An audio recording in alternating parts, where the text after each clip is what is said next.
Bonsoir pour tous ceux qui me verront. Je sais pas s'il y a quelqu'un qui est là.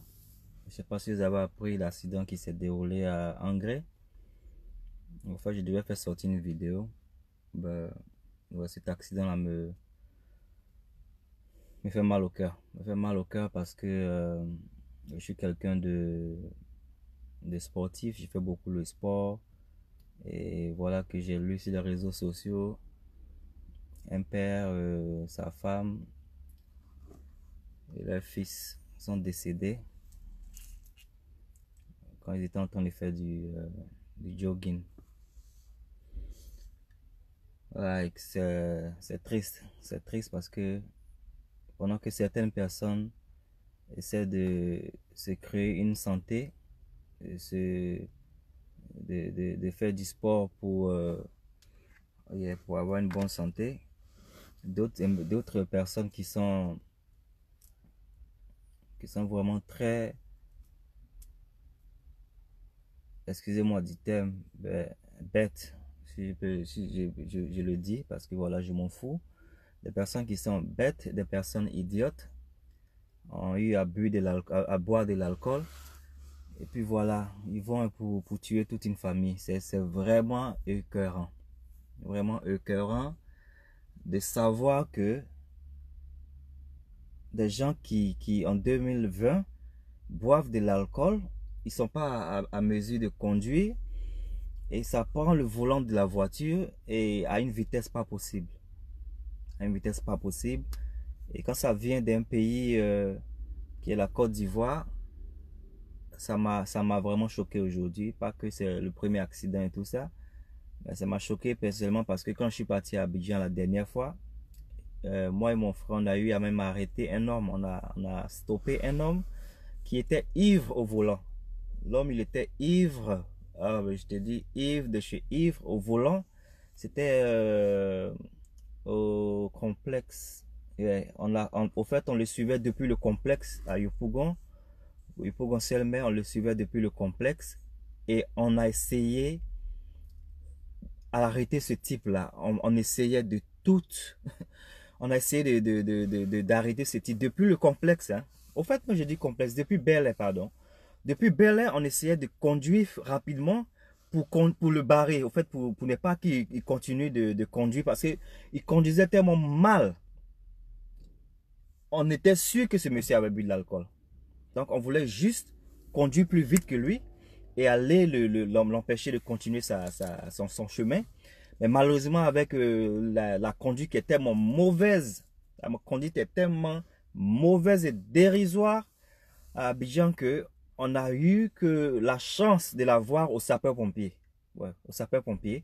Voilà, le feu du sapeur-pompier, là, ceux qui vivent à Yopougon, au Toit Rouge, au Selmer et autres, là, ils verront de quoi je parle. Donc, c'est-à-dire depuis Bel Air, on est passé au nouveau quartier, le complexe. Du complexe, on a pris tout ce long là. Vous, si vous vivez là-bas, vous avez vécu, vous saurez que c'est quand même une distance. C'est une distance à pied qui ira plus de 20 minutes ou 30 minutes. Et c'est comme ça on poursuivait le monsieur, Mais je te dis que personne n'était inquiété. Le monsieur, pendant qu'on le poursuivait avec notre voiture là, il a failli cogner plusieurs personnes sur la route.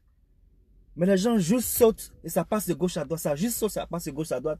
Et il y avait même un coin de... il y avait une voiture de police qui n'était pas loin, mais je suis sûr qu'ils n'ont pas vu parce que vraiment, c'était pas une heure tardive. C'était à une heure du genre 21 h. Donc, c'est mouvementé. Il y a beaucoup de choses qui se passent. Donc, je pense que ces policiers, ils étaient en train de régler un autre truc là-bas. Donc, le monsieur, il a tout fait. Et il est arrivé au feu du sapeur-pompier. Et c'est là-bas qu'on a descendu de notre voiture. Et on ne voulait plus que le monsieur remonte dans sa voiture. Mon frère et moi, on ne voulait plus que le monsieur monte dans sa voiture parce que quand on a bloqué sa voiture avec notre voiture, il est descendu et le monsieur, il veut se plaindre. Il veut se plaindre parce qu'on a coupé devant lui et c'est pas normal.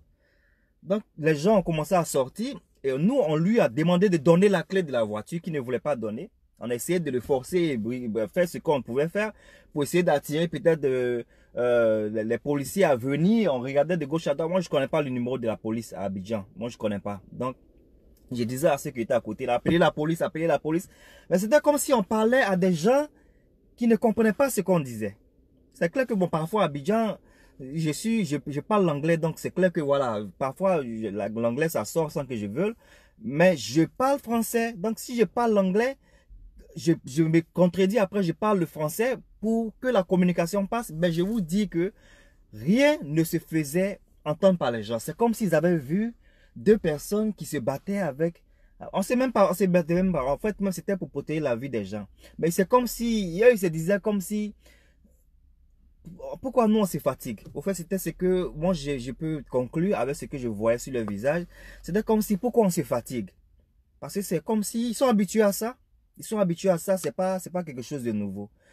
Et ça nous a fait tellement mal pendant 20 minutes, 25 minutes. On a essayé de faire de tout notre possible pour que le monsieur ne prenne pas la voiture. Les gens nous ont pris de côté pour nous dire ah non, ne faites pas ça. Parce qu'il était devenu un peu violent. Il voulait essayer de nous violentiser, si c'est comme ça on le dit. Qu'on n'a pas voulu se laisser faire parce qu'on voulait qu'il comprenne la raison pour laquelle on ne veut pas qu'il prenne le volant de la voiture. Mais le monsieur, il ne voulait rien comprendre. Il essayait de faire de ses tapages. Il veut prendre les choses dans sa voiture pour essayer de nous taper. Il a même essayé de me taper sans que je ne fasse attention. Et c'est mon frère qui l'a soulevé. Et les gens commençaient à nous calmer de gauche à droite. Et après ça, on était obligé de bouger la voiture. Non, on n'a même pas bougé la voiture même. C'est lui, parce qu'on était pris de côté avec certains jeunes là qui ont dit que non, c'est genre, basically, on n'a qu'à laisser ça comme ça là. Dans laisser ça comme ça là, le monsieur il a démarré sa voiture puis il est parti. Et quand il est parti, nous on n'était pas content. On n'était pas content parce que je vous promets que sur la voie qu'on a suivie depuis Bel-Air là, il a failli cogner au moins, voilà, j'ai ouvert mon témoin, il a failli cogner au moins peut-être 10 personnes, au moins. Moi, j'étais au volant, donc c'est les personnes qu'on a pu compter là. Au moins 10 personnes qui se sont jetées de gauche à droite parce que le monsieur conduisait vraiment très mal. Et ça nous a étonné même qu'il n'a pas... Il a vraiment... Là, vraiment, Jéhovah est fort. Dieu est fort. Il protège vraiment l'Afrique parce que le monsieur pouvait tuer au moins plein de personnes sur son passage cette nuit-là. Plein. S'il était peut-être une journée, il y avait plus d'enfants dehors, il allait peut-être tuer plus de personnes. Franchement, il allait faire des dégâts. Donc le monsieur il est parti dans ce camouflage là et on a essayé de le poursuivre après et on l'a perdu parce qu'il est rentré, il n'a pas pris la route du Koweït. Si vous connaissez la voie là, il a continué, il n'a pas pris la route à gauche, il n'est pas allé à gauche comme s'il partait à Koweït, il est parti comme s'il partait vers CDC. Je crois que c'est ça, il est parti comme s'il partait vers CDC, mais si c'est pas CDC, ça doit être je crois vers, il a pris la route qui partait vers... Mardi m'a sauvé. Je crois que c'est comme ça. Parce que les coins ont tellement changé là-bas que je sais où il est parti là, je sais. Parce qu'avant, on passait là-bas pour aller vers CDC et trucs comme ça. Donc, au fait, c'était le...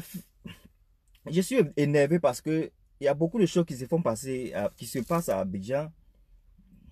C'est déplorable. C'est déplorable que les gens acceptent beaucoup de choses pendant que ces choses-là n'ont pas raison d'y être.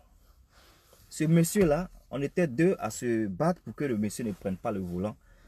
Si les gens nous avaient aidés pour que la police soit appelée cette nuit-là, ou les gens nous ont aidés pour ne même pas qu'il remonte encore dans sa voiture, qui sait ce qu'il a causé comme dégâts quand il est parti? Qui sait? Personne.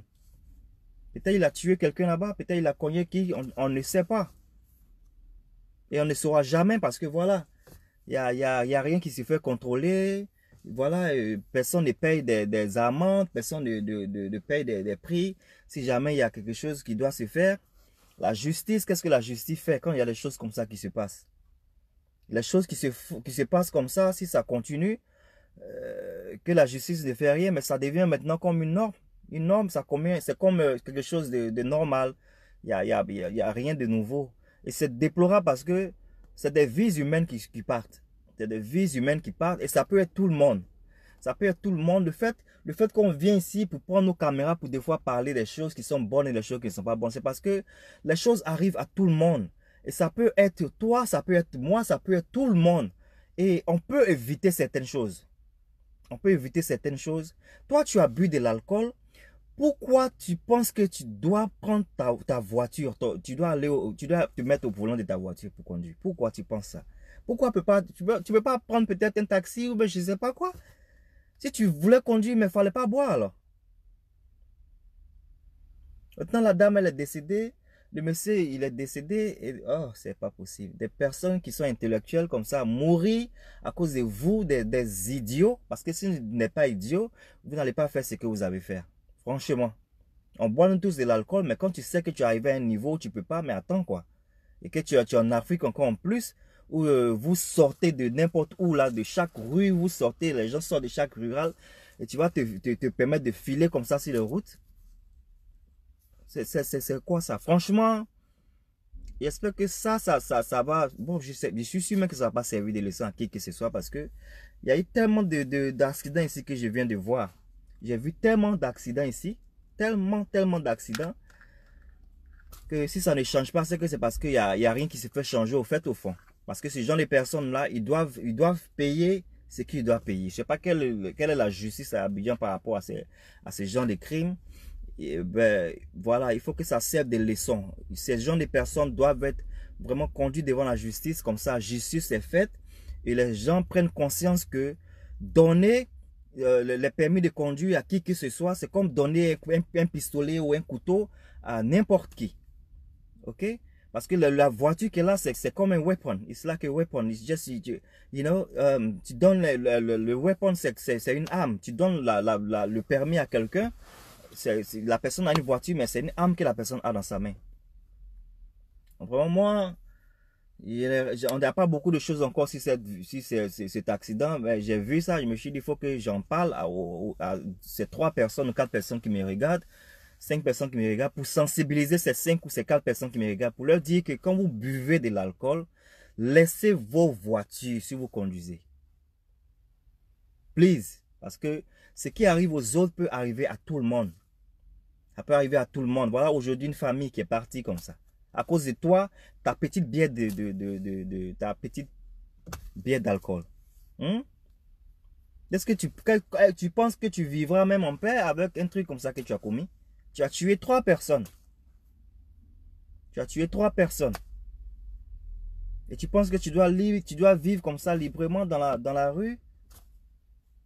C'est pas normal. C'est pas normal que tu vas à tes occupations, que les gens te fassent peut-être du genre. Tu dois pas avoir la vie facile. Franchement, tu dois pas avoir la vie facile. Maintenant, là, tu dois pas avoir la vie facile. Il faut que tu saches que tu as commis quelque chose de très grave. Comme ça, beaucoup de choses ne suivront pas ton exemple.